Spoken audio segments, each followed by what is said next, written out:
Bienvenue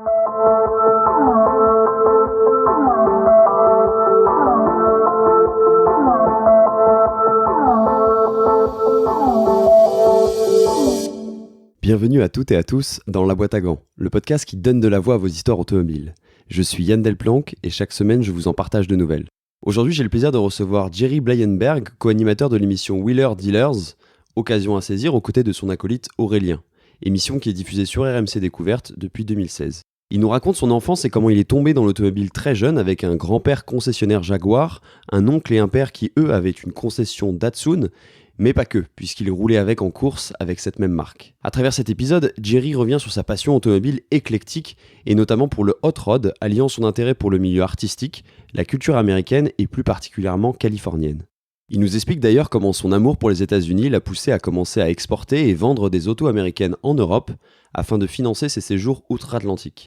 Par ses nombreuses anecdotes, il nous rappelle à quel point cette passion est avant tout synonyme de rencontre, à l'image de celle avec Jackie X ou encore Jamel Debbouze, Xzibit, le rappeur US et présentateur de Pimp My Ride, dont il a fait la connaissance durant l'édition 2007 du Gumball 3000. Pimp My Ride, d'ailleurs, émission qu'il a par la suite co-animée dans sa version française avec l'humoriste Ramzy. Bien entendu, on a aussi parlé de Wheelers Dealers, d'anecdotes de tournage, de tatouages et de la culture qui existe dans l'univers du lowrider ou encore des automobiles qui font rêver Jerry. Bref, c'est avant tout le parcours d'un passionné qui, au fil de l'eau et de ses nombreuses casquettes, a fait de sa passion sa vie. Vous retrouverez toutes les automobiles et les références auxquelles Jerry fait allusion sur Instagram @dbg_podcast. Pensez aussi à vous abonner sur votre plateforme de podcast préférée ou sur YouTube pour ne rien rater des prochains épisodes. Je vous souhaite un bon épisode.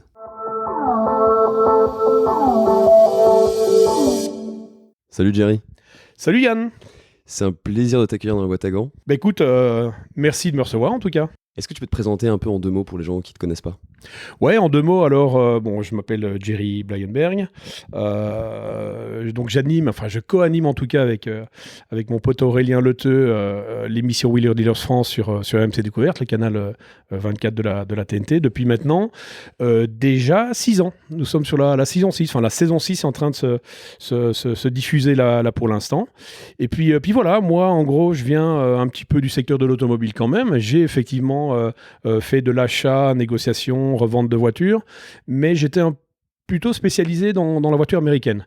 Voilà, les classic cars et muscle cars des années 60, 70, voire quelques véhicules un peu récents, les SUV, les pick-up, etc.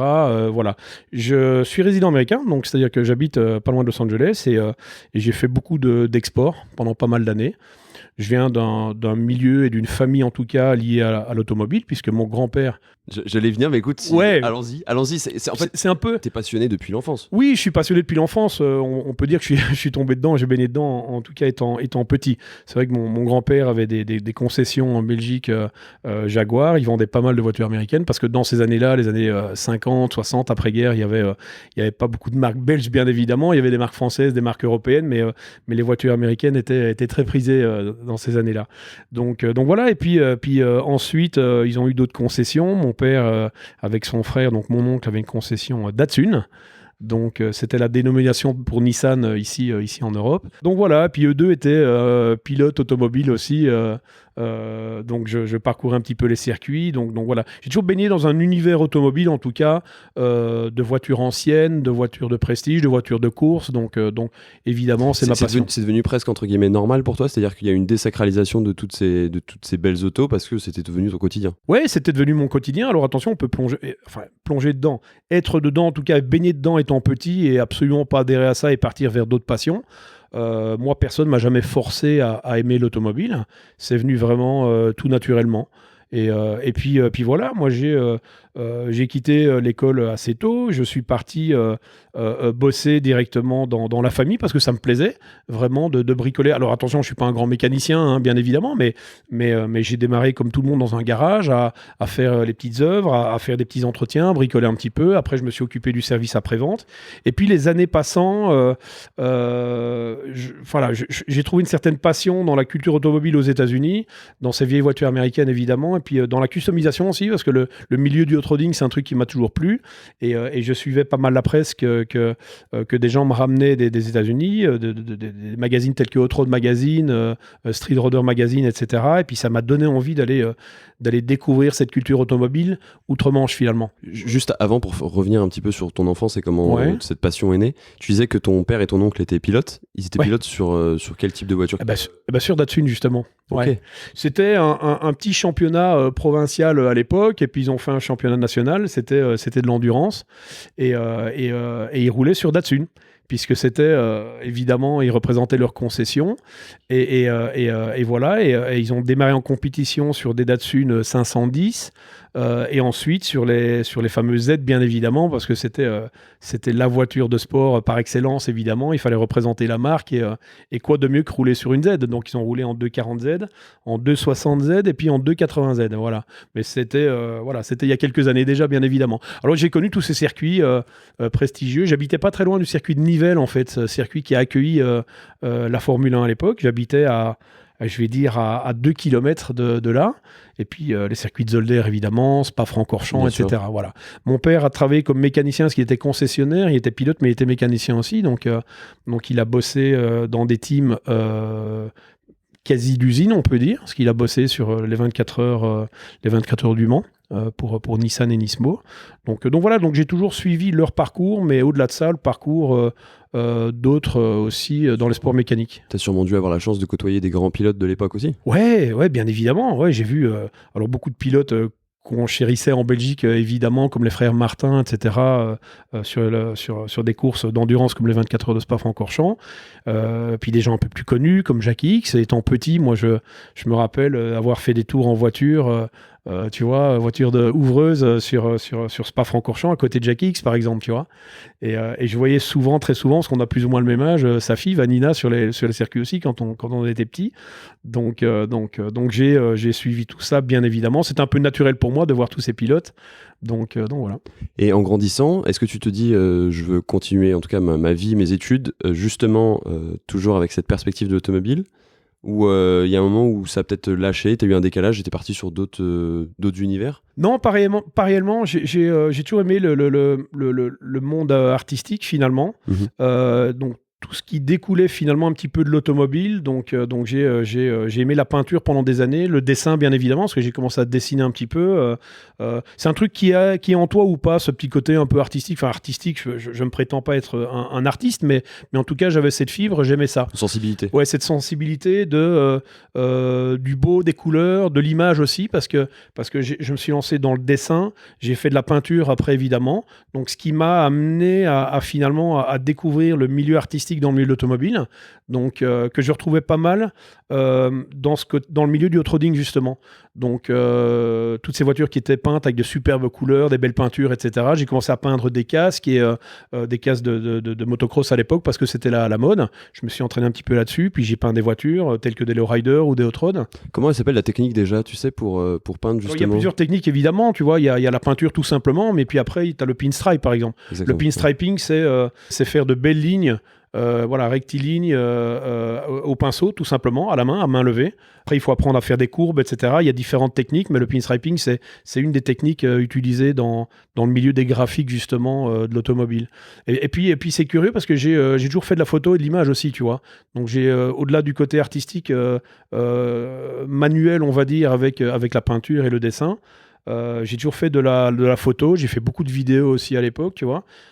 Toujours dans mon secteur, dans le milieu automobile. Plus ça, c'était dans le début des années 2000, 90-2000, donc c'était quelque chose qui était encore assez novateur. Là, on est au début des années 90, ouais. C'est encore novateur, c'est pas quelque chose qui est extrêmement courant comme on peut le voir maintenant. C'était pas hyper accessible, bien évidemment, ouais. Moi, j'avais cette référence dans le milieu des sports pour parler d'autres choses, mais du skate, par exemple, parce que j'ai toujours eu cette passion, évidemment, de la culture ricaine, mais en particularité, la culture californienne. Donc, tout ce qui découle de ça aussi, la musique, le sport, le côté urbain et les cassettes, les VHS à l'époque que je regardais de skate. Je me suis un petit peu inspiré de ces cassettes de la Bones Brigade, je me rappelle à l'époque, pour filmer finalement mes scènes automobiles, tu sais, en employant un grand angle par exemple pour faire de l'image un peu spectaculaire et ramener cette tendance que les mecs utilisaient dans le milieu du skate finalement dans le milieu de l'automobile. Avec des prises de vue hyper basses en me rapprochant beaucoup, tu vois, avec ces grands angles, ça donnait le côté un peu artistique et un peu trash et un peu sympa. Et j'ai fait ça, mais ouais, c'était dans les années 90. J'ai fait mes propres DVD Pro Rider à l'époque et ça plaisait pas mal, j'en vendais énormément. Et donc tu décides de partir aux États-Unis, y vivre. Ouais. Tu pars à quel âge? Alors je suis pas parti y vivre directement, bien évidemment, mais je suis parti aux US. Je crois que mon premier voyage c'était avec un ami, mon pote Teddy à l'époque. On était déjà passionnés donc d'off-roading et de customisation automobile et on est parti, je pense c'était en 89 si je me trompe pas, 89 ou 90. On n'est pas parti en Californie directement, on est parti en Illinois pour voir un meeting qui s'appelait à l'époque le Street Machine National, qui était le plus gros rassemblement finalement de Street Machine et de Muscle Car à l'époque. C'était en Illinois, à Ducoin, la petite ville de Ducoin, j'oublierai jamais. Donc on est parti à deux et on a découvert vraiment les US de par ce meeting. On a démarré à Chicago, on a fait une partie de road trip, on a traversé une partie de la route 66 pour arriver en Illinois à ce meeting. Et puis là, on a découvert cette culture, cette folie de la bagnole, et c'était tout bonnement exceptionnel, quoi. Je me retrouvais dans un film, finalement. Toutes les voitures que j'appréciais dans les bonnes séries à l'époque à la télévision, là, je me retrouvais baigné dans cette culture. Alors, il y avait les voitures, bien évidemment, et tout ce qu'il y avait autour. Donc, cette espèce d'ambiance générale, ça m'a vraiment plu. Et là, je me suis dit, il faut que j'y retourne. Dès mon retour, on a passé 15 jours là-bas, et dès mon retour, je me dis, il faut que j'y retourne, et puis il faut que j'aille surtout en Californie, parce que c'est un peu le berceau de la car culture aussi là-bas. Donc, et puis il y avait le côté fun, évidemment, la plage, le surf, le skate. Donc ça m'a donné envie d'y retourner très rapidement. Donc l'année d'après, j'y suis retourné tout seul. T'as quel âge à ce moment-là? J'avais à ce moment-là, je suis né en 71, pour pas donner mon âge, mais voilà, c'est ça. Et là, je suis retourné tout seul. Et là, je voulais vraiment partir sur un voyage qui durait déjà beaucoup plus longtemps. Je suis parti quand même 3 mois, c'était 90 jours, c'était le maximum avec un visa. Et puis là, je voulais vraiment découvrir cette culture, me baigner dedans. Je parlais pas très bien l'anglais à l'époque et j'ai appris l'anglais vraiment sur place, quoi. Et puis j'ai découvert des gens exceptionnels. Je me trouvais dans des galères. Au bout de 15 jours, 3 semaines, j'avais mis de côté un peu de thunes et un peu de sous à l'époque. J'avais un tout petit budget et en 15 jours, 3 semaines, j'avais tout claqué, quoi. Donc ça m'a forcé à acheter une voiture, à la revendre à des amis en Belgique pour financer le reste de mon voyage, à découvrir des gens hyper sympas parce que je me suis retrouvé avec un marchand qui vendait des petites caisses d'occasion, qui a vu que j'étais un jeune mec qui avait pas trop de thunes et qui parlait pas bien l'anglais, donc il m'a fait bosser chez lui là-bas.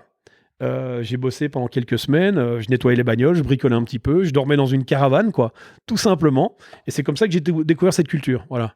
Et à travers les gens qui m'ont reçu là-bas, finalement, ça m'a permis de continuer mon voyage, d'aller voir San Francisco et de revenir 3 mois après, mais avec un truc en tête incroyable, quoi. Et sur le cœur aussi, tu vois. Là, je me dis, c'est une culture que je kiffe vraiment, il faut que j'y retourne. À ce moment-là, tu te dis, j'ai envie de faire ma vie aux États-Unis déjà? Ah ouais, à ce moment-là, je me dis, alors peut-être pas faire ma vie, mais en tout cas, j'avais vraiment adhéré à cette culture, encore une fois, et j'avais envie d'y retourner, ça c'est sûr.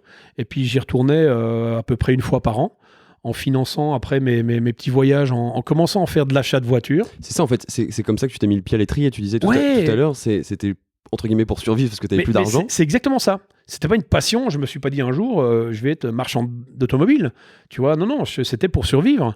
Et puis comme j'étais dans mon secteur, ça me permettait de croiser plein de gens intéressants dans le milieu. Et finalement, moi, ce qui m'intéressait vraiment, c'est le milieu du hot-roading à l'époque. Je suivais ça vraiment beaucoup, enfin de très près. Et puis après, au-delà de ça, au-delà des car shows, etc., c'était un peu les courses de drague et tout. Enfin, vraiment, cette culture des sports mécaniques et du hot-roading, ça me plaisait énormément. Donc le lac Salé de Bonneville, j'imagine que c'est quelque chose auquel tu adhères. Bien évidemment, quoi. Bien évidemment, sur les pistes de drague comme à Pomona ou sur le lac Salé, évidemment, ou même les courses de NASCAR. Et puis autour, dans la banlieue de Los Angeles, il y avait beaucoup de car shows. Donc le Street Machine National, etc., c'était bien. Il y avait des meetings de hot road aussi. Donc c'était vraiment ma passion. Et j'ai découvert tous les mecs qui faisaient ce milieu-là aussi à l'époque. Et voilà. Et puis du coup, je me suis dit, fabriquer ou vendre des hot road, c'est pas le truc qui va vraiment fonctionner peut-être chez nous, même si forcément ça commence à arriver un peu en Europe, mais je me suis dit, voilà, vendre des classic cars, faire de la négociation et vendre de la classic car, c'est peut-être quelque chose de plus facile en tout cas pour démarrer. Et c'est ce que j'ai fait pendant des années. Tu comprends tout de suite l'opportunité qu'il peut y avoir entre la liaison États-Unis-Europe par rapport justement à la vente et à l'achat de ces voitures, ou c'est un peu à tâtons que tu as tu as découvert qu'il y avait un marché en Europe pour importer ou exporter. Enfin, après, ça dépend le sens dans lequel tu le fais. Ouais, il y avait un marché. Encore une fois, j'étais pas dans une politique où je me dis, voilà, il faut que je déménage et que je fasse ma vie aux US à ce moment-là. J'avais ma famille, évidemment. Je bossais encore au début chez mon père, dans la concession automobile en Belgique. Donc, il fallait que je revienne en tout cas. Et j'avais une certaine aisance, une facilité à connaître pas mal de gens dans le milieu automobile chez moi en Belgique à l'époque et un petit peu en Europe, en France et en Allemagne aussi. Et c'était plus facile pour moi de trouver une clientèle finalement européenne qui me finançait mes voyages. Et puis, il faut le temps aussi pour trouver cette clientèle. Donc, c'est pas en passant 15 jours aux États-Unis que je peux... et là, il y a tellement de mecs qui font ce que je fais, ce que je faisais à l'époque là-bas aux US, que finalement, trouver une clientèle là, c'était pas vraiment voilà, hyper facile pour moi, quoi. Ton vrai talent, c'était d'arriver à créer du réseau assez rapidement. Ouais, c'était de créer un réseau, c'est ça exactement. Et puis voilà, puis j'ai commencé par faire un voyage en achetant une voiture et en vendant une voiture chez nous en Europe. Et puis après, je faisais des fois des séjours d'un mois, un mois et demi ou plus, où j'avais des commandes de 10-15 voitures, tu vois. Et puis ça a lancé des vocations, évidemment. Il y a plein de gens qui le font, évidemment, aujourd'hui. Déjà à ce moment-là, mais à ce moment-là, il n'y avait pas les réseaux sociaux. Bien sûr. Moi, à l'époque, pour te raconter un petit peu ma façon d'opérer quand j'arrivais sur le sol américain, j'avais des commandes de voitures et j'achetais à l'époque le Trader Online, enfin pas le Trader Online, pardon, le Trader à l'époque, puisqu'il y a eu Trader Online plus tard, mais le Trader Magazine, qui était un magazine pas d'hyper bonne qualité, façon papier journal, quoi, tu vois, et où il y avait les annonces de voitures. Et ça sortait en noir et blanc, j'imagine. En noir et blanc, tout simplement, vraiment façon journal à l'ancienne, quoi. Et je regardais, tout le monde a connu ça dans ce milieu-là à l'époque, parce que tout le monde l'achetait dans le milieu automobile. Et puis je me rappelle, j'allais au 7-Eleven du coin, donc la petite supérette du coin, et j'achetais le jeudi matin à la première heure, j'attendais que le camion passe et jette la pile de journaux, et je donnais mes 2-3 dollars et j'achetais mon Trader Online, et j'allais dans ma petite voiture location, et je feuilletais le truc, et j'entourais les annonces, et j'allais au 7-Eleven même, donc au même endroit, il y avait une cabine téléphonique, et j'allais mes petites pièces et je passais des coups de téléphone avec mon anglais approximatif de l'époque, et j'achetais mes premières voitures comme ça, quoi. Donc il te fallait un petit pécule de départ pour faire tes premiers achats, et une fois que tu as fait tes premiers achats, tu pouvais te permettre d'investir de plus en plus. Eh ben exactement. Au départ, finalement, c'est mes amis et mes contacts qui finançaient un peu mes voyages. C'était ça, quoi.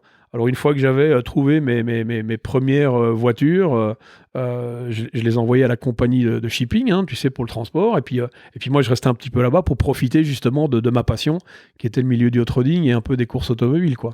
Et est-ce que tu as eu des galères un petit peu justement sur tes achats, c'est-à-dire acheter une voiture qui finalement ne correspond pas à ce que tu avais pu imaginer, ouais, découvrir des défauts qui sont... T'as quoi un petit peu en tête, une grosse galère que tu as pu avoir? Des galères, j'en ai eu tellement. Tu sais... dès que tu te mets dans ce secteur de l'automobile, il faut la passion au départ. Mais alors se retrouver dans un pays étranger, même si la culture elle est quand même très semblable de la nôtre, hein, on est d'accord, mais tu sais, quand tu as 19 ans ou 20 ans, que tu arrives là-bas, que tu es un peu au bout du monde tout seul, sans maîtriser à 100% la langue, et que tu achètes des vieilles bagnoles et qu'il t'arrive des galères et que tu tombes en panne dans une rue de Los Angeles où tu sais absolument pas où t'es. Maintenant, je connais par cœur Los Angeles, évidemment. J'ai acheté des centaines et des centaines de bagnoles, donc je connais mieux Los Angeles que Paris ou Bruxelles, quoi, tu vois. Peut-être que même certains habitants à plein temps, enfin certains Américains, j'imagine, parce que t'as tellement rôdé dans... mais bien évidemment, ouais. Ça m'arrive des années après, encore aujourd'hui, de me retrouver dans une rue, je dis, mais... je suis déjà passé dans cette rue, mais je sais plus pourquoi, mais certainement pour aller voir une voiture à ce moment-là. Parce que pour acheter une voiture, il faut aller en voir des fois 10 ou 15. Bien sûr. Des fois, le premier achat, il est le bon. Enfin, la première visite, elle est la bonne. Et puis, des fois, il faut aller voir 10 ou 15 voitures. Donc, faire 10 ou 15 adresses différentes.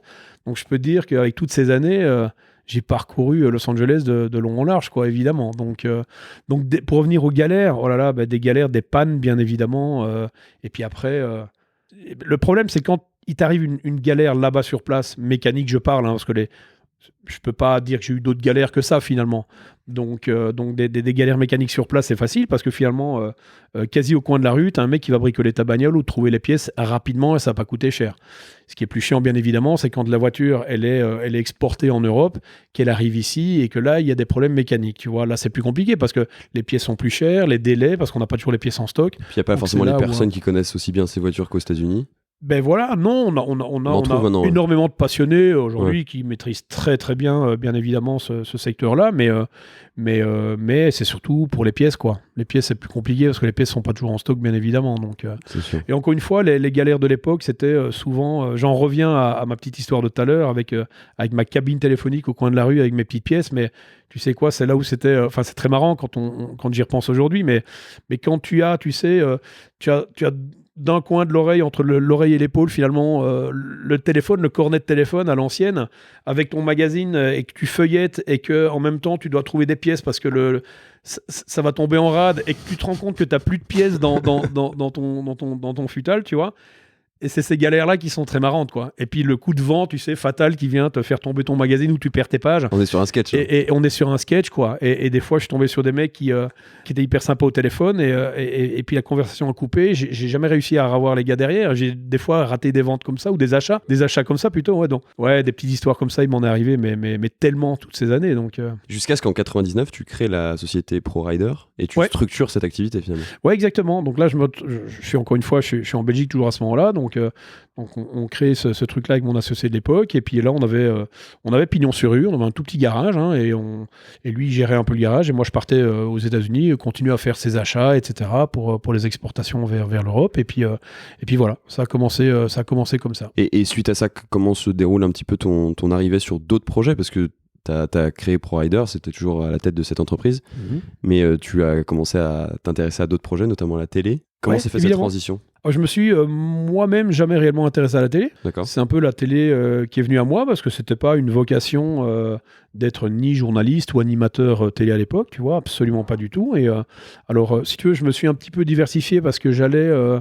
donc j'étais encore une fois, j'étais aux États-Unis, j'allais beaucoup à des rassemblements automobiles, mais je faisais pas mal de salons aussi, tels que le SEMA Show. À Las Vegas, voilà, qui est le plus gros salon de l'aftermarket au monde, un salon qui existe depuis des années maintenant, depuis les années 60. Et puis moi, j'y allais beaucoup à ce moment-là, évidemment, pour suivre un petit peu les dernières tendances qui se faisaient dans ce secteur. Et puis de fil en aiguille, les médias commençaient un petit peu à en parler à l'époque. Encore une fois, on était très peu réseaux sociaux à l'époque, hein, dans les années mi-90, 2000, début 2000. Mais évidemment, j'ai rencontré quelques journalistes qui s'intéressaient à cet événement. Donc, pour ne pas citer des chaînes de télé, mais tu sais, M6, TF1, etc., s'intéressaient un petit peu, voilà, à ces rassemblements et à ces salons là-bas aux États-Unis. Donc, je suis tombé sur un journaliste et puis le gars m'a dit, voilà, ce serait bien que tu fasses des trucs peut-être pour nous, pour TF1. Donc voilà, j'ai bossé un petit peu avec eux. Et puis, ça a commencé à se médiatiser, tu vois, le SEMA Show. T'étais pigiste à ce moment-là? T'étais quoi? Ouais, si tu veux, j'étais pigiste, ouais et non. Je les aidais un petit peu à faire des reportages de temps en temps à l'époque, parce que j'avais déjà une certaine connaissance dans ce milieu-là. Et puis c'est vrai que j'ai dû passer une fois ou deux sur TF1 à l'époque, avec ce journaliste qui me... Voilà, oui, je peux dire que j'étais pigiste. T'es un facilitateur. Même si c'est arrivé qu'une fois ou deux finalement. Hein, mais voilà. Mais du coup, ça a commencé à se médiatiser un petit peu. Il y a eu les réseaux sociaux. Et puis moi, j'ai eu beaucoup de demandes de journalistes, du coup, qui me demandaient de les emmener là-bas au SEMA. Parce que j'avais une connaissance de ce domaine-là, et du coup, ça a commencé comme ça, et puis après, de bouche à oreille, j'ai des amis qui sont venus me rejoindre, des clients, qui avaient un peu de mal à rentrer dans ce salon, parce que c'est un salon qui est uniquement ouvert aux professionnels et aux journalistes, justement, et donc j'ai créé ce premier voyage, finalement, où je vends un genre de package clé en main avec les billets d'avion, l'hôtellerie, etc. et les entrées donc du SEMA Show. Et donc depuis une dizaine d'années maintenant, j'organise ce ProRider SEMA Tour qui emmène cette clientèle découvrir ce salon et puis cette ville qui est exceptionnelle, la ville de Las Vegas bien évidemment aussi. Je suis pas sûr que c'est un rapport, mais tu me disais au téléphone que tu connaissais certaines personnalités à qui t'as vendu des voitures aussi. Est-ce que c'est comme ça que tu les as connus? Je pensais à Jamel Debbouze. Ouais, exactement, ouais. Alors, Jamel, j'ai rencontré par l'intermédiaire d'un pote qui était dans le secteur automobile et on partageait pas mal de voyages aux US à l'époque et c'était un ami personnel de Jamel. Et puis un jour, il me dit, on est à Los Angeles, donc avec mon pote. Et un jour, il me dit, voilà, il faut que je te présente un ami à moi qui veut acheter une voiture. Et on parlait à ce moment-là d'une ancienne voiture et aussi d'un SUV. C'était les premières générations de Cadillac Escalade, en fait. Un tout petit SUV. Hein. Ouais, un tout petit SUV, bien évidemment. Et puis, il me présente son pote. Et là, je me rends compte que c'est Jamel, quoi. Et Jamel était à l'époque à Los Angeles avec 2-3 amis, sa petite équipe. Et si je me trompe pas, à l'époque, il était là-bas pour rencontrer Snoop Dogg. Ok. Parce qu'il a fait un morceau avec lui, un morceau qui est sur la bande originale d'Astérix. Ouais. Ah, ok. Ouais. Et du coup, il était là à cette période-là pour ça. Et puis mon pote me l'a fait rencontrer. Et puis voilà, on a discuté de voitures, etc. Et puis il a acheté une vieille Mustang aux États-Unis, ce Cadillac Escalade qu'on lui a vendu aussi à l'époque avec mon associé. Et puis voilà. Et puis des accessoires. Et je suis resté un petit peu en contact avec Jamel, avec son frère aussi, avec Karim. Donc voilà. Et puis célébrité ou pas, personnalité ou pas, il y a plein de mecs qui sont amateurs et fans de voitures et qui ont cette passion. Donc ça m'a amené des fois à rencontrer des mecs très très cool qui ont justement cette passion automobile. Ce qui est assez dingue justement avec la passion automobile, mais avec peut-être d'autres passions, c'est que ça décloisonne justement un peu toutes les personnalités que tu peux avoir, tous les milieux, et tout le monde peut se rencontrer autour de cette passion. Ah oui, bien sûr, bien sûr. Pour parler d'un autre truc, un autre secteur d'activité aussi, mais toujours lié à l'automobile, j'organise des rallyes aujourd'hui. Et c'est marrant parce qu'aujourd'hui, dans ma clientèle, ce sont des clients au départ qui deviennent des amis parce qu'on partage vraiment la même passion.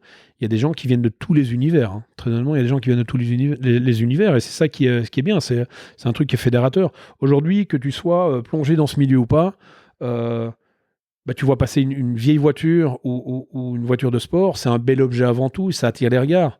Donc il y a toujours une espèce de passion automobile.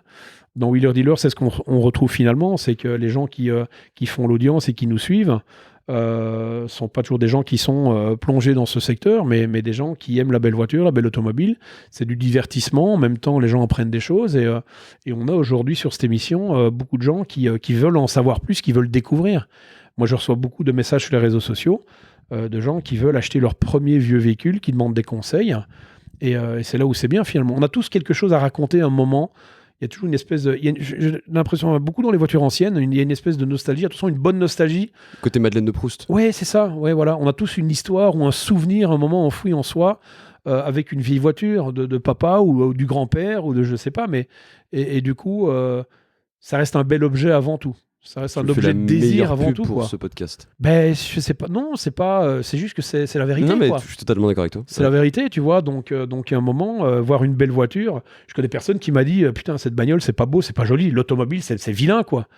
Voilà. Que t'aimes ou que t'aimes pas, ça laisse personne indifférent, l'automobile. Totalement. Pour revenir à ton rallye que tu organises de supercar, ouais. C'est un rallye supercar, c'est bien ça? C'est un rallye de supercar, ouais. Alors justement, tu vois, ça n'a rien à voir avec Wheeler, par exemple. On n'est pas dans la voiture ancienne, dans la classic car. Mm-hmm. On est dans les voitures de sport parce que j'aime ça aussi. J'ai vraiment une passion au-delà de l'émission, parce que les gens me connaissent sur Wheeler, mais j'ai une passion automobile qui est générale. Éclectique. J'aime autant les voitures de sport dernier cri que les nouvelles technologies ou les sports mécaniques, tu vois. Donc, ce rallye, le Pro-Rider GT Cruising, qui finalement est né aux États-Unis aussi, puisque là j'étais déjà résident américain et j'ai participé à des rallyes de voitures ici en Europe et je me dis tiens, j'ai eu pas mal de demandes, des amis qui voulaient justement, qui me demandaient beaucoup de conseils sur des road trips aux US et je me suis dit finalement il y a pas mal de structures françaises qui organisent des road trips en bécane, en Harley, c'est un truc qui se fait quand même régulièrement maintenant. Mais par contre, personne ne fait ça en muscle car. Et comme c'est plutôt mon domaine, l'automobile, je me suis dit autant créer quelque chose qui me ressemble et qui emmène les gens finalement découvrir les plus beaux paysages des US sur des belles routes en traversant de ville en ville au volant de voitures américaines. Parce que vraiment, c'est un package que je vends comme mon Semacho, avec les billets d'avion, avec l'hôtellerie, etc. Et pour faire rêver les gens, le 3/4 du temps, de toute façon, c'est ce que les gens me demandent, c'est de la muscle car, dernier cri. Hein. Donc, je travaille avec des compagnies de location de voitures là-bas aux États-Unis. Et ce qu'on propose aux gens, c'est de leur mettre en main une Mustang dernier cri, ou une Camaro, ou une Corvette, évidemment. Donc, tu le fais en France aussi, ce concept? Ouais, alors du coup, ça, je l'ai fait pendant plusieurs années aux États-Unis. Là, je vends un road trip, en fait, si tu veux. C'est plutôt la découverte des États-Unis. Mm-hmm. Et en Europe, j'ai eu pas mal de demandes liées au rallye auquel j'ai participé à l'époque, tel que le Gumball, etc. On y reviendra après. Ouais, on y reviendra après, bien évidemment. Et j'ai eu de la demande aussi à ce moment-là. Et puis l'idée est venue avec un pote, mon pote Franck à l'époque, de de faire une petite balade entre potes, tu vois, de se dire, allez, on se barre à Paris comme ça en dernière minute, on va dans le sud de la France. Quand tu dis Franck, C'est Franck Galliègue. c'est celui qui a toutes les voitures de C'est film. Franck My Life. Exactement. Ok. Et si tu veux, l'idée, elle est venue un petit peu comme ça. Et puis évidemment, on est hyper busy tous les deux. Moi, l'émission a démarré en France. Lui est hyper busy aussi avec son secteur d'activité. Et puis je me dis, bon, bah, finalement, c'est mon métier. J'aurais tellement envie de me barrer comme ça tous les week-ends et faire des balades avec des potes, mais c'est un peu mon métier. Autant organiser un truc qui est un petit peu pro quand même, qui est encadré avec une belle équipe et de partir et de faire découvrir finalement à ma clientèle et à mes amis, à mes proches, finalement le patrimoine, non seulement automobile c'est une chose, mais le patrimoine français, donc les belles routes, les plus belles routes de France, mais les restaurants, les beaux hôtels. Et finalement c'est ce qu'on s'est dit, on va créer ce truc-là. C'est plus court que ce que j'organise aux États-Unis évidemment, hein. Donc on est sur du 3 jours, 4 jours maximum. On a fait un premier rallye l'année dernière, enfin pas en 2020 forcément, mais en 2019, puisqu'il a été reporté l'année dernière à cause du Covid. Et on s'est fait un Paris-Saint-Tropez en 3 jours, balade entre potes, et on s'est vraiment amusé. Vous étiez combien de voitures? On était une trentaine de voitures. Quand même. On était une trentaine de voitures. Voit, hein. Pour la plupart des amis, puis des amis d'amis. Et puis on s'est découvert cette balade, on s'est découvert vraiment des points communs aussi, tu vois, et ça a plu à tout le monde. Et tout le monde m'a dit, à l'unanimité, m'ont dit, bah, il faut en refaire un, bien évidemment. Et on s'est dit, bon, partons sur une deuxième version. Et du coup, cette année, on fait un Paris-Monaco, donc en 4 jours, qui a lieu début du mois de septembre. On croise les doigts, bien évidemment, avec les conditions actuelles. On espère qu'il pourra tenir, en tout cas. Et du coup, voilà, ça rassemble, encore une fois, des gens qui viennent un peu de tous les univers, mais qui ont vraiment la passion de la supercar. T'as une idée de la voiture que tu choisiras pour ce road trip? Alors, ouais, bien sûr, j'ai une idée déjà, mais là, je travaille en partenariat avec un ami qui s'appelle Romain, qui a une société qui s'appelle le Tour. Alors, j'ai oublié le nom, c'est Tour Car Prestige, voilà. Et du coup, on propose à une certaine clientèle qui n'ont pas de véhicule un genre de packaging où on leur propose de rouler dans une supercar différente chaque jour. Okay. C'est-à-dire qu'il y aura 4 voitures, donc il y a 4 packs en fait disponibles de 2 personnes chaque fois, et on propose de changer de voiture finalement chaque jour. Donc ils vont rouler avec une Lamborghini le premier jour, avec une McLaren le deuxième, une Ferrari, puis une Porsche GT3 et ainsi de suite. Et puis après ils vont l'acheter quand ils auront fini le road trip. Ah, ça j'en sais rien, peut-être, et j'espère, ça peut leur donner envie en tout cas. Il y a des gens qui ont envie de s'amuser avec nous, qui n'ont pas nécessairement les moyens d'avoir une supercar, ou pas le temps, ou pas l'occasion d'avoir une supercar dans le garage. Et c'est une formule qui est plutôt intéressante. Donc on va avec mon copilote qui sera Olivier Pernaut, qui est le fils de Jean-Pierre Pernaut, qui est pilote automobile. Hein. Les gens le savent dans le milieu, évidemment. Toute la famille est pilote, hein, je crois. Ou à peu près tous, ouais. Exactement. Son petit frère est en passe de devenir un champion automobile aussi. Son papa a la passion aussi de l'automobile. Et on est devenu assez potes avec Olivier sur des événements auto, d'ailleurs, sur le Tour Auto. Et du coup, il est parrain de mon rallye, du Pro Rider GT Cruising, et on participe à 2. Donc du coup, sur cette formule qu'on va mettre en avant, on va piloter une voiture différente. Enfin, on va conduire, hein, parce qu'on peut pas dire que c'est une course non plus, mais on va conduire une supercar différente chaque jour. Pour revenir un petit peu à la télé, parce qu'on en a parlé tout à l'heure, tu as aussi co-animé une émission qui a été adaptée en France, qui s'appelle Pimp My Ride. Ah oui. Est-ce que c'est aussi lié à ton amour aussi pour toute la culture américaine, dont on parlait de hot rod, il y a le tatouage aussi? Il y a tout cet ensemble.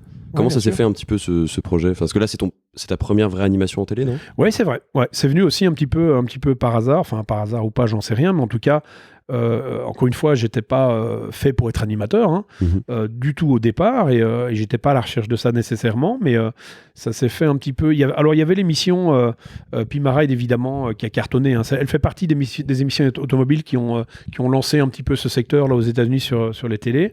Et Pimp My Ride était animé par Exhibit à l'époque. Donc un rappeur très connu. Ouais, voilà, exactement. Et le chef d'atelier, finalement, le garage qui s'occupait des voitures, c'était West Coast Customs. Et si tu veux, il y a un lien qui s'est fait.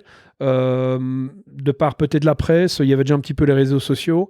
Moi, j'avais un lien avec le patron de West Coast Customs, qui s'appelle Ryan à l'époque, parce qu'il était dans ce secteur de modification automobile, justement, et il avait un club de mini-trucks, donc c'était des pick-up japonais hyper rabaissés. Moi, j'en avais un en Europe aussi, et j'allais souvent le voir quand j'allais aux États-Unis, donc on bossait un petit peu ensemble.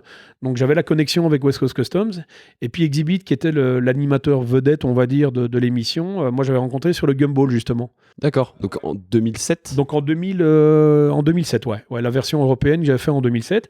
Et j'avais rencontré Exhibit, on a passé de super moments sur le rallye. Et puis les connexions ont fait que finalement, un jour, on m'appelle. Donc c'était BBC France, si je ne me trompe pas, qui faisait les castings. Et ils m'ont appelé en me disant, voilà, tu es souvent aux US, tu connais un peu ces mecs-là et tout. Et on a un projet d'adapter ce produit. C'était diffusé sur MTV, c'est ça, hein? C'était diffusé sur MTV, ouais. Alors c'est curieux parce que je te parle d'MTV. En fait, j'avais déjà eu une proposition pour MTV Europe. En fait, ils voulaient adapter l'émission. Et puis à l'époque, j'étais déjà souvent aux États-Unis. J'avais pas trop l'occasion de le faire. Je m'étais dit. Puis Marad, il y a à boire et à manger évidemment. Même si tu es dans la modification automobile, il y a moyen de bien faire les choses et moyen de faire mal les choses aussi. Mhm. Alors attention, hein, chacun ses goûts bien évidemment, et je critique aucune façon de modifier une voiture. Et à l'époque, je m'étais dit, putain, puis Marad, honnêtement, des fois ils font des trucs, c'est des fois un peu exagéré, quoi. Mhm. Et du coup, j'avais émis certaines conditions quand ils m'ont appelé, quand MTV France m'a appelé en tout cas pour les castings, pour faire l'émission.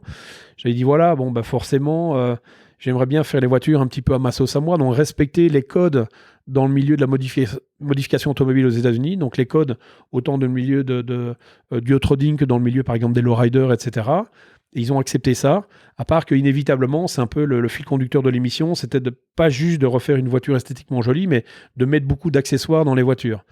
Donc voilà, il y a 2-3 voitures où il fallait mettre des accessoires, des voitures un petit peu moins jolies que j'appréciais. Personnellement, ça que j'appréciais pas énormément à l'époque, mais on a une ou deux voitures en tout cas qui ont été faites comme moi j'avais envie qu'on le fasse. Ça respectait les codes et du coup, voilà, ça m'allait très bien à l'époque. Et tu co-animais cette émission avec Ramzy, donc l'humoriste. Ouais, exactement. J'avais la petite équipe évidemment et Ramzy qui était l'animateur, qui était un peu le Exhibit français finalement, qui a accepté parce que voilà, il trouvait ça très marrant de le faire. Il trouvait, alors c'était pas un ultra connaisseur de. Il l'avouait volontairement d'ailleurs. Il l'avouait volontairement. On partait justement à contresens de Exhibit qui lui était un amateur de voitures et au contraire, on a joué cette carte-là et ça rajoutait la petite carte humoristique finalement à l'émission.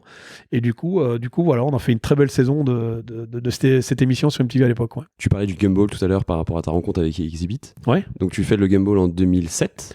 Je crois que c'est 2007, ouais, la version européenne. Ouais. Sur quel trajet, sur quelle voiture tu étais Alors on avait démarré à Londres. Est-ce que tu peux juste expliquer ce que c'est le Gumball? Oui, bah le Gumball finalement tire son histoire d'un film du milieu du cinéma, le film Gumball à l'époque. Il y a eu aussi le film Cannonball, bien évidemment, qui a fait beaucoup plus parler aux États-Unis, le Cannonball, avec Burt Reynolds, etc. Mais il y a eu le film aussi Gumball. L'histoire du vrai Gumball finalement au départ c'est des mecs un peu fortunés qui ont des belles voitures dans leur garage et qui veulent se donner un gros coup d'adrénaline en s'appelant, en se disant voilà les mecs, demain à telle heure on démarre à New York et c'est le premier qui est arrivé, on va traverser les États-Unis et c'est le premier qui arrive à Santa Monica de l'autre côté sur la West Coast quoi. Et ils sont à une dizaine de mecs et de nanas d'ailleurs et l'histoire elle démarre finalement, elle s'inspire en tout cas du film. Après, c'est ce que Maximilian Cooper, qui est l'organisateur du Gumball, a fait sur les premières versions.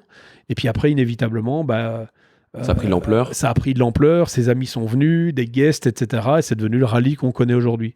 Alors c'est une course sans être une course, il n'y a rien gagné à part un trophée à la fin. Mais aujourd'hui, le Gumball a une mauvaise image chez nous en Europe et même dans le monde parce que certains mecs roulent un petit peu vite quand même. Moi, j'y ai participé. Des voitures puissantes. Il y a des voitures puissantes sur la route, les mecs roulent vite et tout. Le côté groupe ouais, aussi. Exactement. Et c'est le côté un petit peu négatif de cet événement. Moi, quand on m'a invité pour le faire, à l'époque, j'avais des a priori aussi. Je voulais pas me donner une mauvaise image non plus. Puis il y avait le côté un peu fun quand même malgré tout. Et au final, je me suis dit bon allons voir à quoi ça ressemble. Plongeons-nous dans cet univers et allons voir. Donc j'ai participé cette année-là avec mon pote Richie Warren en Angleterre, qui avait une Bentley Continental GT. Qui était préparée par Mansouri. Elle devait être discrète. Ouais, elle était. Ouais, exactement. Ouais, la voiture était noire avec des bandes oranges, des grosses jantes noires au gros diamètre et tout. Elle n'était pas hyper discrète, mais voilà, bon, c'était marrant de participer, d'aller sentir le truc, quoi. Et au final, on n'a pas, nous, roulé vite, et je me suis rendu compte que la plupart des participants sont là juste pour faire la fête, passer des bons moments, et pouvoir avoir de super souvenirs, et rencontrer des gens, parce que c'est un genre de social club, un rallye comme ça, finalement. C'est plus une parade qui avance et qui C'est s'arrête ça. au fil de... Je t'avoue très honnêtement que les mecs roulent un petit peu forcément, mais il y en a beaucoup qui choisissent les moments où ils peuvent sur les autoroutes ou les grandes En Allemagne, distances par en pleine exemple, journée, voilà, et finalement qui sont hyper prudents dès qu'on arrive dans des côtés urbains ou dans un côté où il y a quand on traverse les villages, et qui sont pas là pour gagner ce gumball, quoi. Ils veulent juste participer à un truc. Et ça, je t'avoue très honnêtement que c'est 90% du rallye, hein. Donc il y a très peu de gens qui roulent vite et qui prennent des risques, on va dire, sur ce genre d'événement. Voilà. En tout cas, nous, on n'en a pas pris. On s'est vraiment amusé là-bas sur place. C'était le but de partager un bon moment, et j'ai fait des rencontres extraordinaires. Des mecs que je connaissais absolument pas du tout, des gens de tous les univers. J'ai rencontré, encore une fois, je parle d'Exhibit, mais Jamiroquai ou des anciens pilotes de F1. J'ai rencontré le numéro 4 de Google à l'époque, que je connaissais absolument pas du tout, mais qui avait envie de partager ce truc-là avec nous, et ça a tissé des liens. Les pilotes de Formule 1, c'était qui, par exemple? Il y avait Jason Button, il y avait... Ok, ça m'étonne pas de Jason Button. Ouais, qui est très pote avec Max, Ouais. avec Max Cooper. Il y en a eu d'autres après derrière aussi, mais cette année, en tout cas, il était là. Donc voilà, c'est des rencontres très marrantes, quoi. J'ai passé des moments extraordinaires avec des mecs absolument pas connus, des patrons d'entreprise, et des gens un peu connus qui sont dans l'univers de l'automobile. Il y a eu les gars de Jackass, évidemment. Il y a eu enfin, chaque année, il y a des... voilà, il y a pas mal de personnalités. Des acteurs mais d'Hollywood, peut-être, j'imagine? Ouais, bien évidemment, tu vois, mais ils ont tous la passion de l'automobile. Bien sûr. Ça, c'était en Europe, cette première version? La version 2007? Du Gumball, tu parles? Ouais, c'était... exactement. En fait, c'était une boucle. On faisait un Londres, en fait. Ok. Ouais, on faisait un Donc vous êtes Londres. passé sûrement par l'Allemagne, j'imagine? On est passé par l'Allemagne, évidemment. Ouais, l'Allemagne, où cette année, le rallye était quasi interdit de passage, parce qu'il y avait déjà eu voilà, de mauvaises histoires. Justement, le rallye avait une mauvaise image. Donc là, on devait absolument respecter le code de la route. C'était vraiment très, très important. Et on est arrivé sur une base militaire. Il y a 2 Antonov et un Boeing qui nous attendaient. Et c'est marrant parce que là, tu vois, ces 2 Antonov donc qui servent à charger toutes les voitures du Gumball. Il y a quand même plus de 100 véhicules, imagine un peu. Tu vois, à la Fast and Furious, quoi. C'est extraordinaire. Tu te dis, mais tu vis un truc quand même extraordinaire, quoi. Tu vois, moi, je l'ai vraiment fait pour vivre tous ces trucs-là, quoi. Et là, on arrive au petit matin, parce qu'on avait démarré la veille à Londres, et on avait roulé quasi toute la nuit. On avait traversé donc tunnel sous la Manche, on a traversé la Belgique, une partie de l'Allemagne, et on arrive au petit matin avec ces 2 Antonov où on chargeait nous-mêmes les voitures. Et puis ce Boeing où il y a tous les participants. Et là, notre Boeing s'envole, et là, c'est le Gumball Fly, quoi. Tu vois, là, on est tous entre potes à faire la fiesta avec un DJ qui balance de la musique, et là, on n'a quasi pas dormi, et on est... T'as cette espèce d'adrénaline permanente, et cette espèce d'ambiance qui est du début à la fin sur cet événement, quoi. Ça doit être rincé à la fin, je pense. Ah oui, à la fin, t'es rincé, ça c'est sûr. Ouais, tu sais, ce genre d'événement, tous les soirs, ils font une petite fiesta, et voilà, mais tu en fais une, tu en fais 2, puis à un moment, tu dis là, il faut que j'aille me coucher, il faut que je me repose un peu. On est quand même sur la route avec de belles voitures, donc voilà. Et ça t'a pas empêché de le refaire une deuxième fois, en tout cas pour partie, aux États-Unis? Ouais, en partie aux États-Unis, ouais. En partant de Santa Monica, c'est ça? Ouais, c'était un Santa Monica, et ils rejoignaient la côte Est, en fait. Ils allaient jusque New York, et là j'ai des amis qui participaient. On s'est retrouvés à Santa Monica. J'ai fait une partie de la route avec eux, mais sans être moi-même inscrit officiellement sur le rallye. On était avec une Porsche à l'époque, et voilà. Mais belle expérience aussi. On a retrouvé vraiment exactement la même ambiance. Donc, parce que finalement, les participants de ce rallye, qui est un rallye international finalement, viennent un peu des 4 coins du monde. Donc il y a cette culture anglo-saxonne qui est quand même très présente, mais il y a des gens qui viennent vraiment des 4 coins du monde, très réellement, qui viennent vraiment partager la même chose. Et on a retrouvé exactement le même état d'esprit sur la version US que la version européenne. On parlait tout à l'heure de ton entreprise ProRider que tu as toujours. On a parlé de Pimp My Ride, du Gumball. Ouais. Qu'est-ce qui se passe pour toi comme autre gros fait, on va dire, lié à ta passion automobile avant d'arriver sur Wheeler Dealer? Parce que j'imagine que les auditeurs te connaissent avant tout pour ça. Ouais. Est-ce que tu as eu d'autres projets un petit peu marquants avant d'arriver en 2016? Wheeler Dealer, c'est 2016 le début? 2016, saison 1, oui, c'est ça, exactement. C'est ça. Okay. Ouais, exactement. Est-ce que tu as d'autres... Je sais que tu t'intéresses beaucoup au tatouage aussi. Je suis un peu tatoué, donc j'aime cet univers. Et arrivant très jeune aux États-Unis, je me suis aussi un peu intéressé à ça. Donc forcément, j'ai suivi des artistes aux US qui sont plutôt connus quand même, tu vois. Pour ne pas le citer, évidemment, Mr. Cartoon, qui est connu aujourd'hui à l'international, dans ce domaine de black and grey. Tu vois, j'aimais vraiment le tatouage black and grey, en fait. Il y a vraiment différentes tendances dans le milieu du tatouage. Tout à fait. Des trucs un peu custom, etc. Tu vois, un peu old school ou japonisant avec beaucoup de couleurs. Et c'est très joli. Et moi, j'aimais vraiment le milieu du tatouage lié, encore une fois, un petit peu au milieu de l'automobile. La custom culture. Ouais, à la custom culture, tu vois. Donc, tu as du tatouage custom un peu coloré, machin. Ou le black and grey qui va chercher sa source un petit peu dans le milieu du lowrider, enfin, je peux dire du milieu des gangs, etc. Parce que le black and grey est vraiment, vient vraiment de ce milieu-là, finalement. Parce que les mecs se tatouaient à l'époque dans les prisons, ils n'avaient pas les couleurs, ils se tatouaient comme ils pouvaient, tu vois, avec un couteau en plastique et une fourchette en plastique. Je déconne, hein, mais ils faisaient leur petit matériel, Je voilà. pense que tu exagères à peine. Et là, j'exagère un peu. Mais à peine, Ouais, franchement, pas tant que ça. non, Pas tant que ça. Ils faisaient vraiment avec les moyens du bord. Donc, Ouais. Et du coup, ils se tatouaient avec l'encre de mauvaise qualité qu'ils avaient. Ouais. C'était le noir, forcément. Et de là est née finalement cette tendance de black and grey. Alors, il y a des légendes dans le milieu, telles que Mark Mahoney, que je connais bien aujourd'hui, qui est un peu le parrain, finalement, du tatouage black and grey, qui est originaire de New York au départ, mais qui s'est installé il y a de nombreuses années maintenant, dans les années 60, à Los Angeles. Et du coup, voilà, ils en ont fait une culture, et ils ont approfondi la chose, et aujourd'hui, on arrive à faire des tatouages en black and grey qui sont juste exceptionnels. Donc ça vient vraiment de ce domaine-là, de la culture un peu latinos, et en découle de tout ça évidemment le milieu des lowriders. Donc le côté artistique dans ce domaine est vraiment lié au tatouage et aux peintures automobiles en fait. Et donc finalement forcément tout ça m'a donné envie de suivre un peu les meilleurs artistes et de m'intéresser un petit peu à ça, de faire de la photo. De là est née une rencontre avec un superbe pote, mon ami Franck Le Breton, et Nico Guiquel à l'époque, qui était à Los Angeles. Donc je les ai rencontrés à Los Angeles par l'intermédiaire d'un ami, et ils faisaient un bouquin. Donc ce sont deux photographes qui bossent ici en France, qui bossent un peu dans le milieu de la mode, etc., mais qui ont la passion de Los Angeles, et qui faisaient des shootings à Los Angeles, justement, dans ce domaine. Et on s'est rencontrés, et du coup, moi, je leur ai un peu ouvert les portes dans ce milieu, dans le milieu un peu des gangs, etc., parce que je connaissais d'anciens mecs de gangs qui avaient la passion automobile, donc je les ai fait rencontrer ces mecs-là.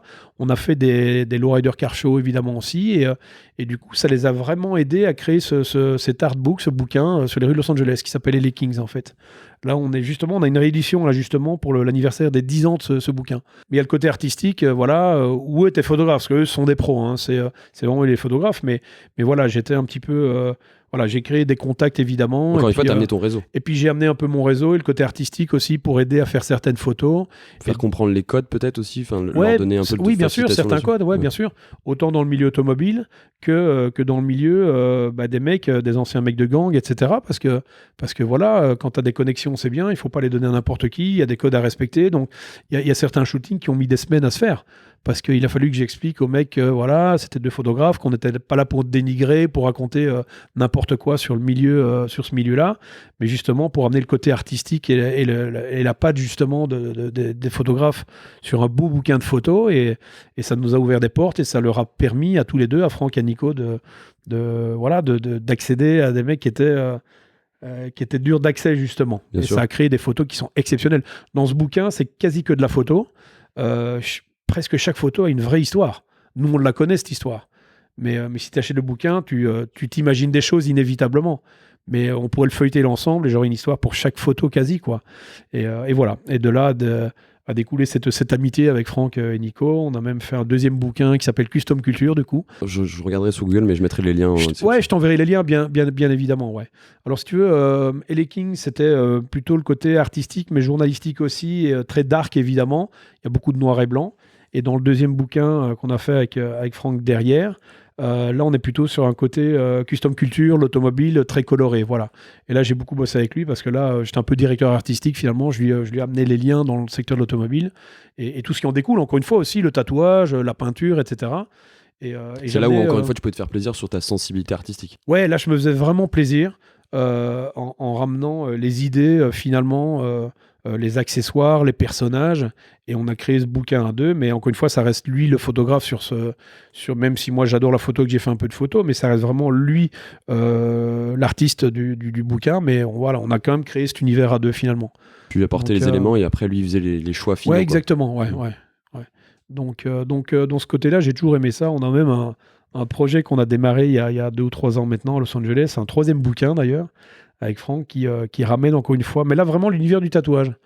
Donc le but c'est de shooter des personnalités tatouées en fait, et de créer vraiment un beau background avec vraiment leur univers. Et on a déjà fait quelques sessions de photos qui sont juste exceptionnelles. Avec différents styles de tatouage. Avec différents styles de tatouage, vraiment, on est dans l'univers, dans tous ces univers confondus tatouage, et voilà, avec quelques personnalités qui sont tatouées. Donc je peux pas trop en parler maintenant, parce que voilà, c'est un projet sur lequel on bosse depuis à peu près 3 ans maintenant. Ouais. Pour en revenir à l'automobile, donc Wheeler Dealer, comment ça se passe un petit peu? Comment tu te fais approcher? Parce que comme tu le disais, ton métier, c'est pas être animateur, ça l'a jamais été. Mais là, en fait, c'est ce que tu fais sur Wheeler Dealer. Oui, bien sûr. Ouais. Comment ça s'est un petit peu goupillé? Comme je t'ai expliqué tout à l'heure, donc sur MTV, ça s'est un peu fait par hasard comme ça. Je pense qu'ils cherchaient quelqu'un qui maîtrise le secteur de l'automobile, mais de la modification automobile, qui est des codes US, bien évidemment. Et ça, moi, je pense que je les avais en tout cas à l'époque. Et sur du Wheeler quelques années plus tard. Donc là maintenant, en 2016, je crois que ces connexions se sont faites aussi assez rapidement sur les castings. Je crois que c'est BBC qui avait géré les castings à l'époque, et inévitablement on regarde un petit peu qui sont les gens qui font ce secteur-là de l'automobile, qui sont peut-être déjà passés en télé inévitablement, et alors là on cherchait pas quelqu'un qui allait faire de la modif automobile, mais qui était plutôt sur la classic car, bien évidemment, qui reste quand même un domaine qui m'intéresse aussi, parce que j'aime la modif automobile, mais j'aime aussi de belles voitures restaurées, bien évidemment. Moi j'ai eu les deux, tu vois, donc le truc s'est un peu fait. Moi j'étais aux États-Unis en tout cas quand on m'a appelé en me disant voilà, il y a des castings. C'est vrai que tu as fait un peu de télé déjà. Et puis je pense que c'est un package aussi, très honnêtement, tu vois. L'image en fait. Ouais, c'est de l'image inévitablement, tu vois. Je pense que Aurélien ressemble un petit peu à Ed China, mais en même temps il a de vraies connaissances automobiles aussi. Il a toutes les crédibilités que pour faire un Ed China ici en France, évidemment. Mais ce qu'on n'a pas dit, c'est que c'est une adaptation d'un programme. Alors, britannique à la base. C'est une adaptation évidemment d'un programme britannique à la base. Je crois qu'ils sont, ils sont à la 17e ou 18e ils saison. Ils approchent la 20e, quoi. Ouais, d'accord. Mais c'est un format britannique qui est apparu ces 2-3 dernières années sur Discovery Channel aux États-Unis. Et donc, finalement, l'idée de notre boîte de production qui est Pernel Media, c'était d'adapter ce programme ici en France. Et du coup, voilà, on s'est rencontrés. Aussi avec Aurélien sur les castings. On se connaissait absolument pas du tout au départ. Et sur les castings, je pense qu'il y a eu un feeling tous les deux. C'est bien passé.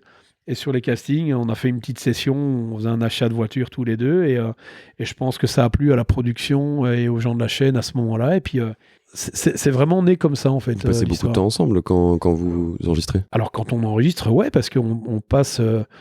Il faut savoir qu'une saison de 12 épisodes, c'est plus ou moins une période de 6 mois de tournage. C'est plutôt plus ou moins une période de 6 mois de tournage. Alors en début de saison, bien évidemment, moi je pars de mon côté avec la petite équipe pour faire les achats de voitures. Aurélien commence après on tourne les découvertes évidemment à l'atelier avec Aurélien.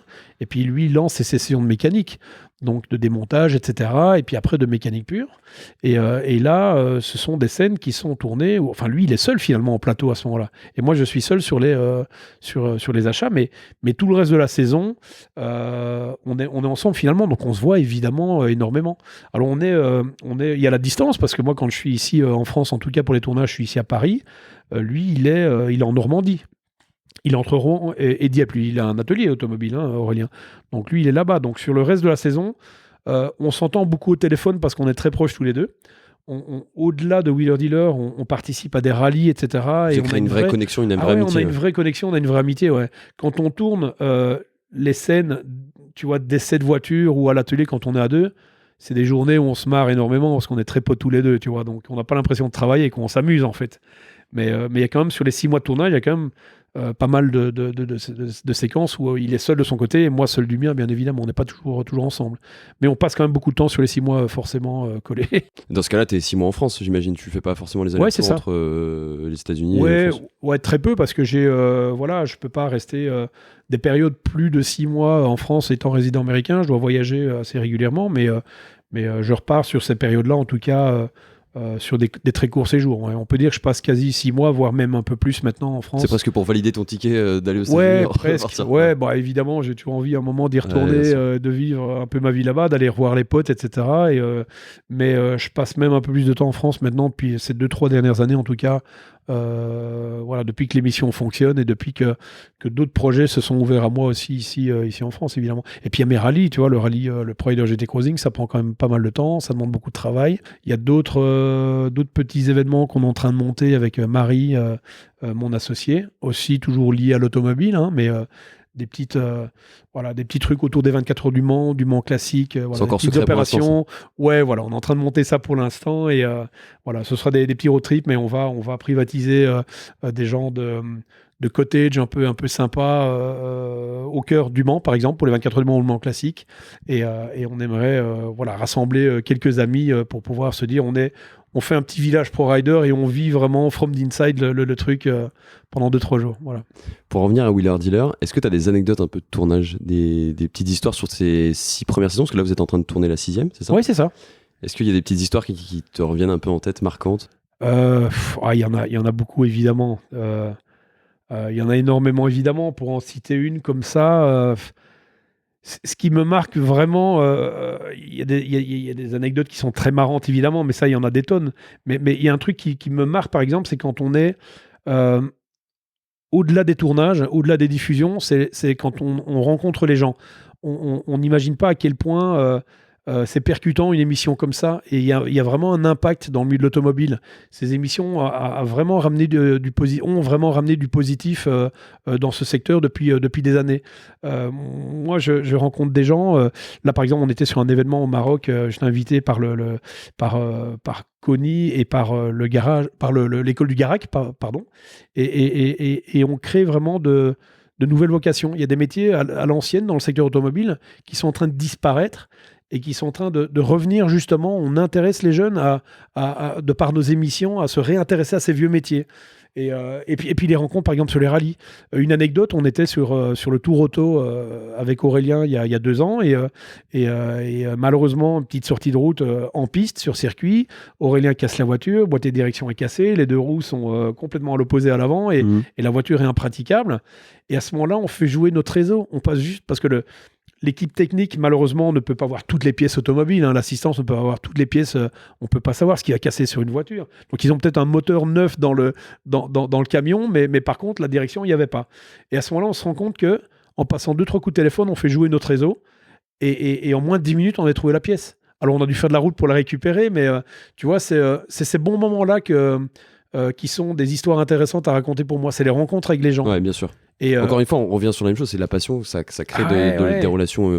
Vraiment, les meilleurs moments, ce sont les moments comme ça. Des fois, tu t'y attends pas. Tu vois, tu es en galère, et puis tu passes 2-3 coups de téléphone, et les gens sont là pour t'aider réellement. Parce qu'ils ont une espèce de respect par rapport à ce que tu véhicules comme image de leur milieu, finalement, et de leur passion. Et les gens sont là pour nous soutenir, quoi, dans les bons ou dans les mauvais moments, et ça fait vraiment plaisir. Moi, il y a une petite question qui me taraude sur Wheeler Dealer. Je sais que cette émission est scriptée, on en parlait un petit peu en off. Tout est forcément scripté, c'est logique, c'est de la télé. Bien sûr. Tu sais, à la fin de chaque épisode, il y a cette fameuse acte de vente, ou en tout cas, tu vends la voiture.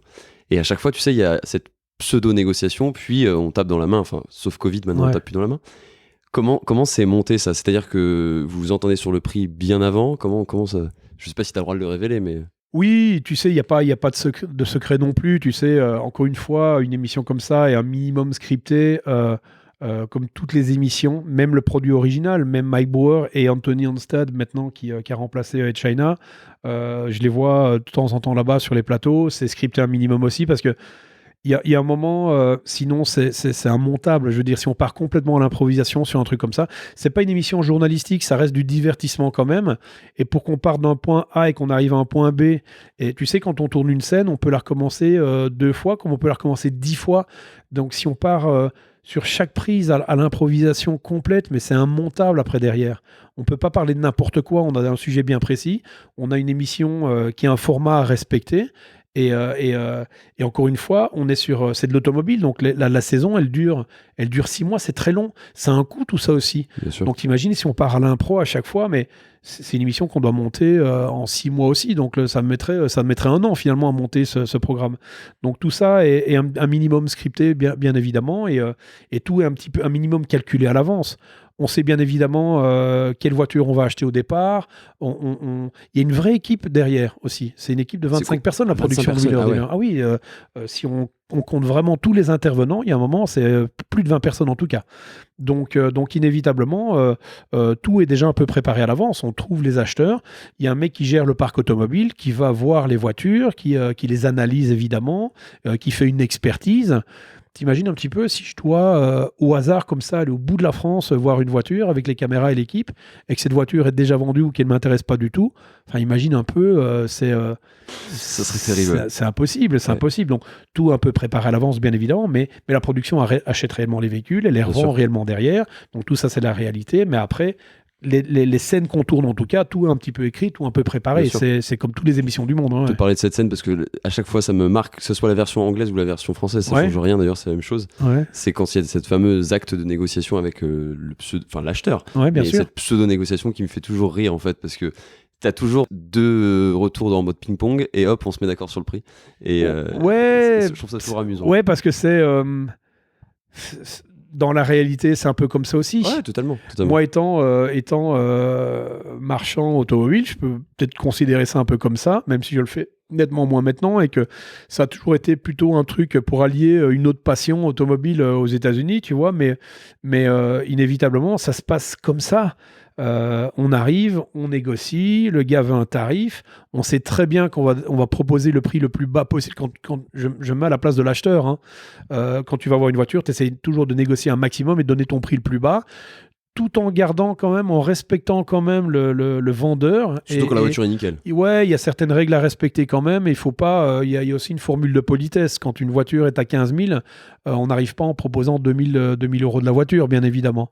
On va peut-être exagérer un petit peu et essayer de proposer 10 000 ou 11 000, tout en sachant que finalement, si on l'a à 13 000, on est content. Donc l'acheteur va essayer de négocier au plus bas et le vendeur va demander son prix maximum, tout en sachant que quand on affiche un prix, on sait qu'il y a toujours cette marge de négociation à un moment et on se retrouve toujours plus ou moins au milieu du truc. Et ça, c'est la règle générale, quoi.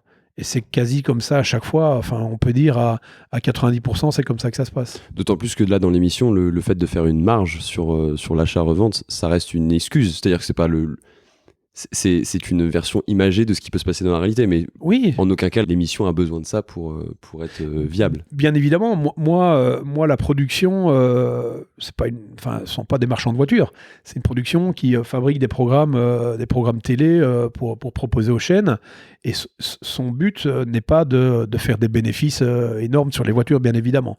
Donc il y a cette réalité là aussi pour qu'on puisse finalement tourner ce programme rapidement et qu'on puisse rapidement le diffuser. Il faut qu'on trouve rapidement aussi les acheteurs et on n'exagère jamais dans les tarifs et dans les cotes. Alors, c'est pas pour autant, on doit essayer de respecter quand même un minimum la cote automobile, mais on n'est pas on dépasse pas cette cote en tout cas. Voilà, pour pouvoir finalement revendre cette voiture assez rapidement, se dire on fait un petit bénéfice et on fait des bénéfices de temps en temps qui sont intéressants, d'autres qui le sont moins, comme dans la vie de tous les jours. Bien comme sûr. 2 petits marchands automobiles qui de temps en temps font des petits bénéfices et de temps en temps se plantent et mettent 6 mois à vendre une voiture. J'imagine que ça vous est déjà arrivé d'avoir des voitures sur les bras. Ça nous est arrivé. Ouais. Ça nous est arrivé de ne quasi pas faire de bénéfices ou d'avoir des voitures qui ont du mal à se vendre. Bien et là, sûr. du coup, ça met un peu de temps. Mais malheureusement, nous, on a une deadline et on doit remettre le programme à la chaîne. Donc, on ne peut pas rester pendant 6 mois avec cette voiture sur les bras ou C'est pendant sûr. 1 an, parce qu'il y a un moment, c'est un programme de télé avant tout que la production doit produire avant de juste vendre une voiture. Pour en venir un peu à ton côté personnel, on a parlé un peu de Lowrider, on a parlé du custom, enfin de la voiture américaine. Tu disais que tu avais un goût assez éclectique en matière automobile. Ouais. C'est quoi un petit peu les voitures que tu as pu posséder ou celles que tu possèdes maintenant ou qui te font rêver d'ailleurs? Alors tu sais, forcément j'ai mes petites préférences dans le milieu automobile, que ce soit de la classic car ou de la voiture plus moderne. J'ai eu un petit peu de tout. Alors beaucoup de voitures américaines, parce que c'était vraiment ma passion aux États-Unis. Donc j'aimais bien les Chevrolet, mais le groupe Mopar aussi. Une voiture qui me fait rêver, que je n'ai jamais eu, mais pour donner un exemple, si on parle de voiture ancienne, c'est une Dodge Coronet par exemple, tu vois, Dodge Coronet RT, la version 66 ou 67. Ça reste une voiture que j'ai envie d'avoir un jour, tu vois, mais j'ai eu un petit peu de tout évidemment dans ce milieu-là. Une voiture, un Youngtimer ultime pour moi, je dirais bien une Lamborghini Miura, voilà, mais je suis pas très original, tu vois. Une Mercedes, la CLK GTR, qui est une voiture de Incroyable. dingue, mais bon, forcément. Le daily idéal pour Paris. Je pense pas que je pourrai un jour me payer ce genre de voiture, et effectivement, mais ça reste un rêve ultime. Je continue à rêver. J'ai vu tout type de voitures dans ma vie. J'ai roulé avec beaucoup de voitures différentes. J'en ai acheté, j'en ai revendu énormément. J'en découvre encore tous les jours dans l'émission. C'est bien parce que l'émission Wheeler, ça me permet moi-même de découvrir un tas de voitures que je connaissais pas très bien. Tu vois, étant passionné de voitures américaines, je découvre aussi ces voitures européennes que je connais pas très bien. Donc, tu es en permanence dans la découverte. Il y a une histoire automobile, on a un patrimoine mondial dans le milieu automobile qui est juste exceptionnel. Et je peux faire l'émission encore pendant 50 ans. Je découvrirai encore plein de voitures que je ne connais pas. Donc c'est ça qui est bien, justement. C'est que je suis encore aujourd'hui dans la découverte.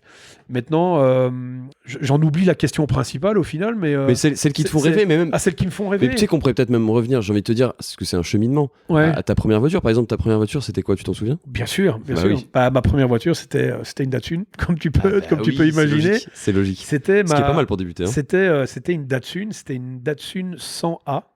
Donc 100 pour la cylindrée qui était un 1000 cm3.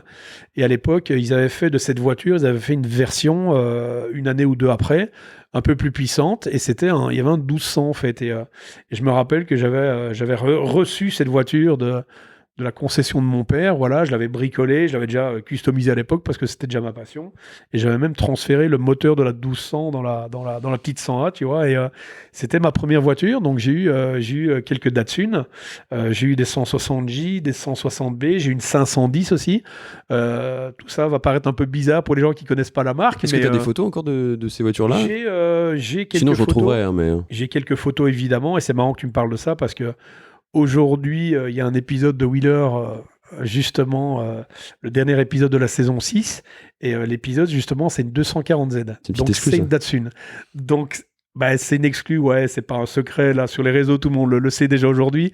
Ce soir, à 21h, c'est le dernier épisode. Donc, on parlera justement de ma passion et de l'amour familial pour cette marque.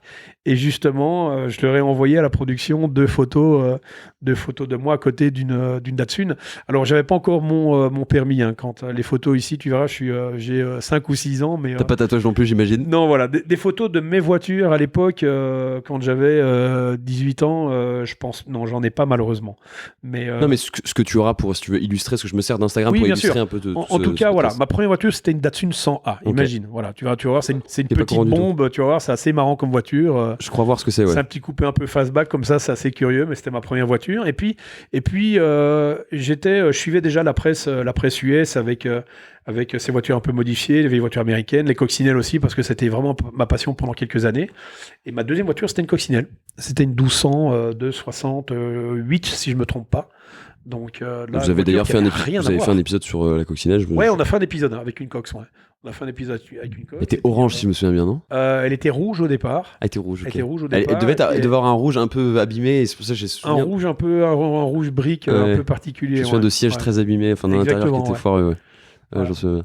Et tu parlais aussi des voitures modernes. Quelles sont un peu les supercars ou autres, hein, d'ailleurs, voitures modernes qui te font un peu rêver? Au-delà, peut-être, si on repart en Europe? Je ne sais pas si tu as un attrait pour cette voiture européenne. Alors, inévitablement, aujourd'hui, si on parle de supercar, on parle de performance, mais on parle aussi de nouvelles technologies, et de technologies modernes et de technologies propres. Donc, on en arrive à ça forcément à un moment ou à un autre. Et je suis un petit peu tout ce qui se fait dernier cri, parce qu'à un moment, c'est l'avenir, forcément. Aujourd'hui, c'est marrant, parce que là, il y a une nouvelle McLaren là, qui viennent d'annoncer, là, qui est une supercar, mais qui est une voiture hybride, finalement. Avec un V6,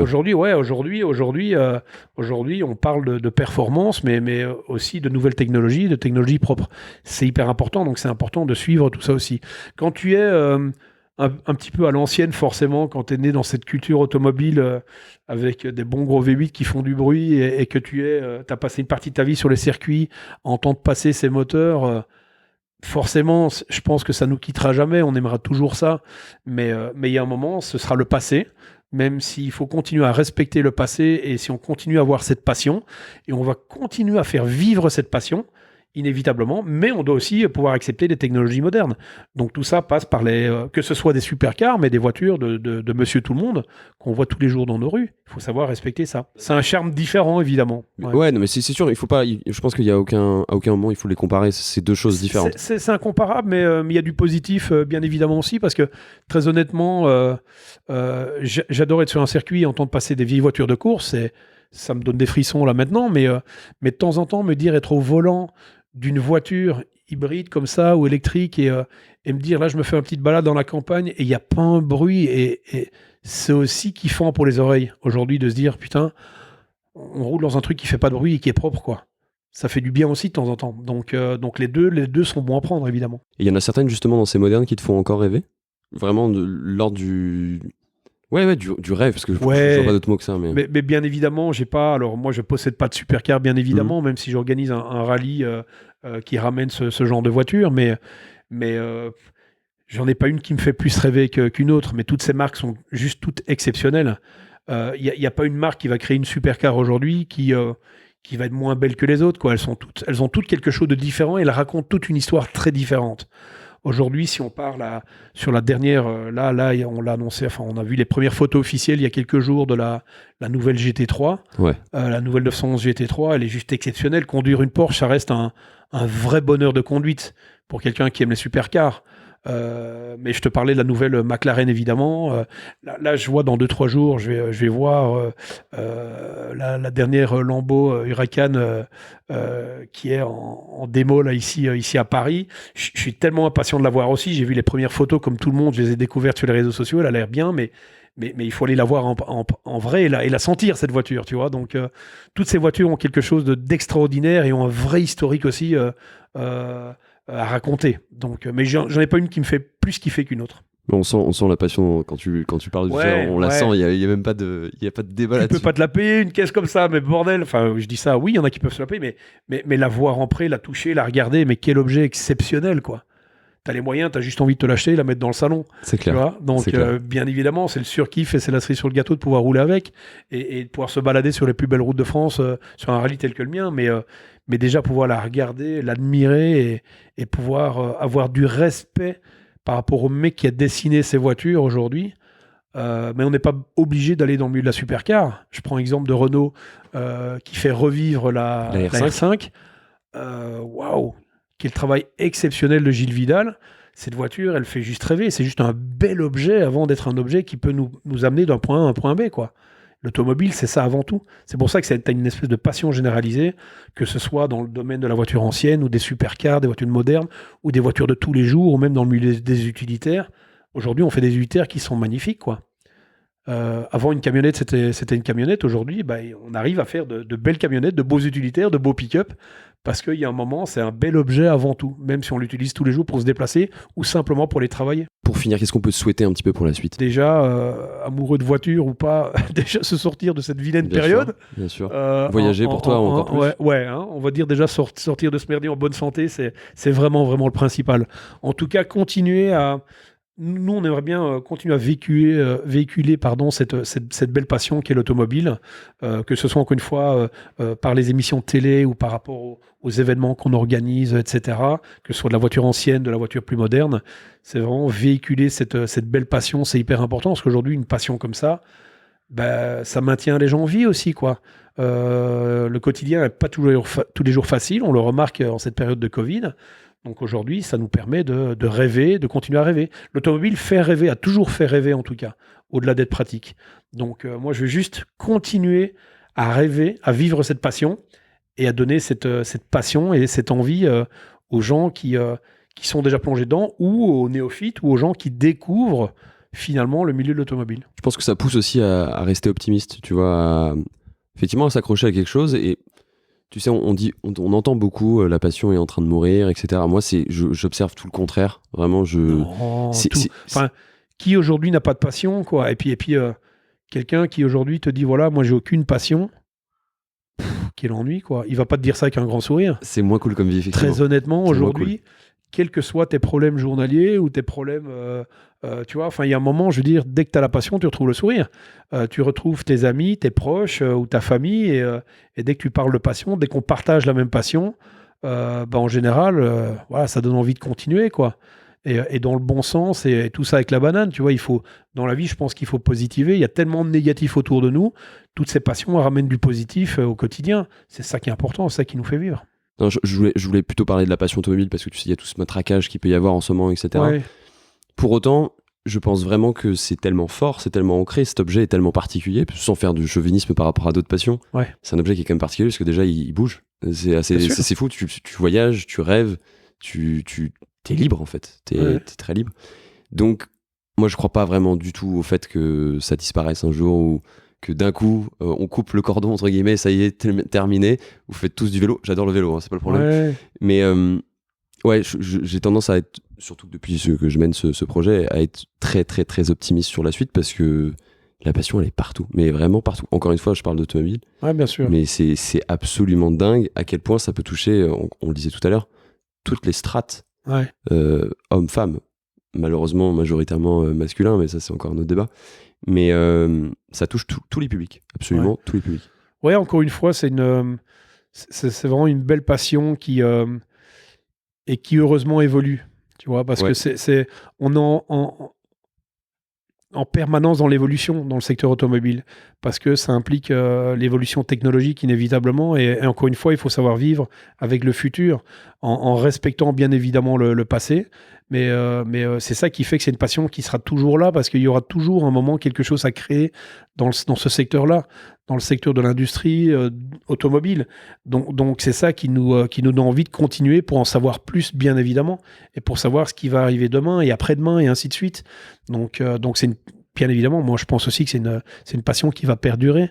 Alors, bien évidemment, c'était un objet allez, moi je te parle des années 50, des années 60, c'était un moment, une excuse pour pouvoir s'évader, l'automobile. Aujourd'hui, je vois dans les grandes métropoles, il y a de moins en moins de jeunes qui passent le permis et qui ont le permis, qui peuvent se déplacer en voiture. On utilise les transports en commun beaucoup, mais ça revient inévitablement à un moment ou à un autre. Donc je pense que c'est une passion qui sera toujours présente grâce à l'évolution de ce secteur. On peut pas finir sur une meilleure conclusion que ça, je pense.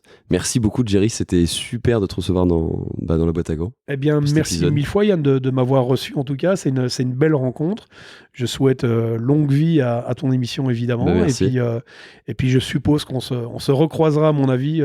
Sûrement, j'espère Rétromobile, tu vois, ça c'est le... Ouais, bien sûr, sur un salon, sur des courses, etc. Encore une fois, c'est une année qui est un peu particulière, mais nous, on est tous très tristes de voir ces projets qui sont soit annulés, soit reportés. Alors, Rétromobile a lieu là au mois de juin. Non, c'est au mois de... Ah, c'est au mois de juin, t'as raison. Ouais, c'est au mois de juin, ouais. En septembre, il y a pas mal d'événements. On est en attente, évidemment. J'espère. Là, on participe au Tour Auto aussi avec Aurélien sur une nouvelle voiture. Là, au mois d'avril, donc sur le Tour Auto Optique 2000 organisé par Peter Auto. Tous ces événements sont un peu bousculés, reportés. On fait et on défait beaucoup en cette période. Même mon rallye qui a lieu au mois de septembre, j'espère qu'il sera maintenu en tout cas. Mais voilà, j'espère qu'on va revenir très rapidement, qu'on va revenir sur les cours des choses, mais je pense que ce ne sera pas avant 2022. Voilà, il y a beaucoup de dates qui vont bouger cette année, mais en tout cas, on est tous très très impatients de se retrouver sur ces événements. Donc j'espère t'y croiser rapidement. Avec grand plaisir. En tout cas, merci beaucoup, et puis à très vite. Eh bien, écoute, je te remercie, Yann. Porte-toi bien et à très vite alors. Ciao, Jerry. J'espère que cet épisode vous a plu. Si c'est le cas, n'hésitez pas à mettre un avis, un commentaire sur Apple Podcast ou iTunes. C'est gratuit, il faut juste un iPhone ou un Mac, ou simplement à le partager. Ça m'aide énormément à gagner en visibilité. D'ailleurs, j'ai décidé de vous lire un commentaire à la fin de chaque épisode. Aujourd'hui, c'est ADRCRN qui écrit « J'ai rarement l'habitude d'écrire des commentaires et des avis sur ce que je consomme au quotidien, mais quand un contenu nous captive tant, il est crucial d'en féliciter l'auteur. Les reportages de Yann sont captivants et nous transportent dans un climat de positivité dans ces temps moroses. Ils confortent l'idée que la passion automobile, bien que lourdement remise en question dans le contexte actuel, est plus présente que jamais et s'illustre de bien des manières.